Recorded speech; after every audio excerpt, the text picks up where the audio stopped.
What happens if you embed code that tries to directly access the model? So I mentioned active record gives you the ability to essentially do operations on the model without explicitly naming the database. The database machinery is sort of hidden inside the active record module that comes with Rails. So a question for you to think about is, if you try to do that in the view, what would happen? Would it work but be bad form and you would be naughty? Would it work when you're developing against a toy database, but it would not work in production necessarily? Will it not work because views can't communicate directly with the models in MVC? It has to go through a controller. Or does it vary depending on what it is specifically that your app is trying to do when it manipulates the model directly from the view? So think for a moment. I'll drink for a moment. Initial vote says preference for orange, but also representation for blue and green. So choices 1, 3, and 4 are all represented. I don't see any support for green, so talk it over for a little bit. OK, I submit that it is time to vote again, so let's do that. Orange has received a lot more support.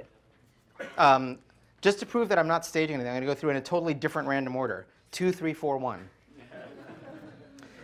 It'll work when developing against a toy database, but not in production. No, not necessarily. I mean, there's a lot of things that you can do to be cruel to your production database. And some of them have nothing to do with this. So it's really not a matter of distinguishing between the toy versus the real database in this case. Or another way to put that is, this is always a bad idea, whether it's development or production.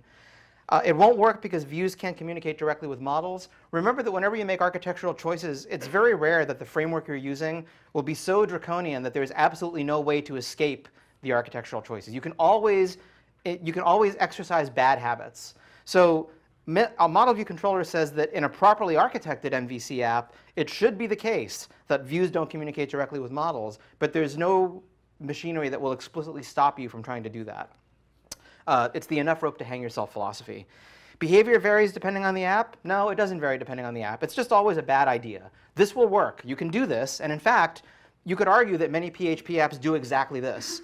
But it is bad form. It violates the guidelines. And it ought to be making you wonder why it is that you find yourself putting code like that in the view.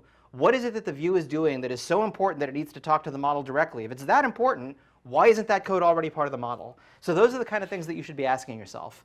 Another guideline that we're going to come across that's very similar is if you're writing a controller action, remember what do controller actions do? They handle what's coming in from the user. They tell the model, hey, here's what I need.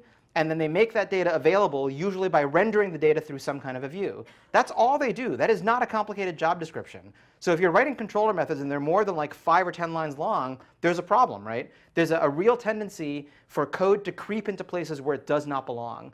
The province of computing interesting things and dealing with data is the province of the model. So if you find yourself doing stuff like that in controllers or in views, that should be sort of a self-check for you to ask, why didn't I put this in the model before? Why isn't it there now?